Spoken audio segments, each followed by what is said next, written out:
ఏంటంటున్నావు ఇందాక? ఒకసారి మళ్ళీ చెప్పు. ఇందాక ఏదో అన్నావు కదా, మళ్ళీ ఒకసారి చెప్పు. పిల్లలకి అన్నం తినిపించు అనగానే ఊరికే బయటికి వెళ్ళి పని చేసుకోవచ్చు శుభ్రంగా అనిపిస్తుంది అంటే. అబ్బా నువ్వే ఇప్పుడు 4 రోజులు బట్టి చాలా అనిపిస్తాయి నీకు. మరి నేను ముందు నుంచి తినిపిస్తున్నా, నాకు ఎట్లా ఉంటుంది? ఎన్ని రోజులు పట్టేసి తినిపిస్తున్నాను నేను 4 పిల్లలకి. నీ డ్యూటీ అదే కాబట్టి మరి అది కాదు కదా. మరి అప్పుడప్పుడు తినిపిస్తే నీకు ఎలాగ అనిపిస్తే నాకెంత శ్రమ ఉంటుంది?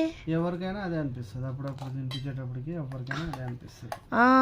ఒక 4 రోజులు తినిపించి నీకు కూడా అలవాటు అయిపోద్ది కదా క్యూటీ. ఊరికైనా అన్నారా తినగా తినగా వేపు తీయగా ఉండదని? ఏమో సామెతలు నాకు తెలియవు.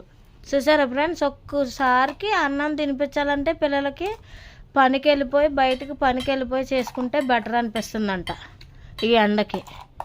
కానీ మరి లేడీస్కి ఎలాగ అనిపిస్తుంది మరి ఇంట్లో తినిపించేటప్పుడు? మీరే చెప్పండి కామెంట్లో. అన్నీ తెలివితేటలు మీకే ఉంటాయా అండి? తినిపించు, ఇంకా బతిమలాడే, ఇంకా 1 ఇయర్ పిల్లకి లక్కీని ఇవ్వాలి నీకైతే. అప్పుడు నీకు చుక్కలు కనిపిస్తాయి. ఎలా చూడు, నేను చూపిస్తున్నా యూట్యూబ్లో.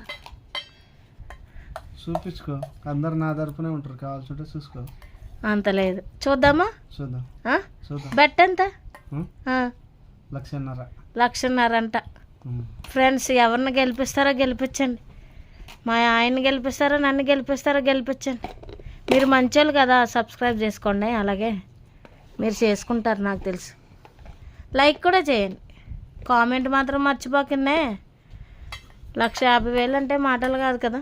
అందుకు నన్ను గెలిపించారనుకో, అబ్బా బోల్డ్ వస్తాయి. ఇంక ఇవాళ షాపింగ్కి వెళ్ళిపోతా. నిజమే కదా? మాట ఇస్తున్నావు చూడు షేర్ఖాన్, చూసుకో. మరి ఇది యూట్యూబ్లో రికార్డ్ అయ్యింది. ఓకేనా?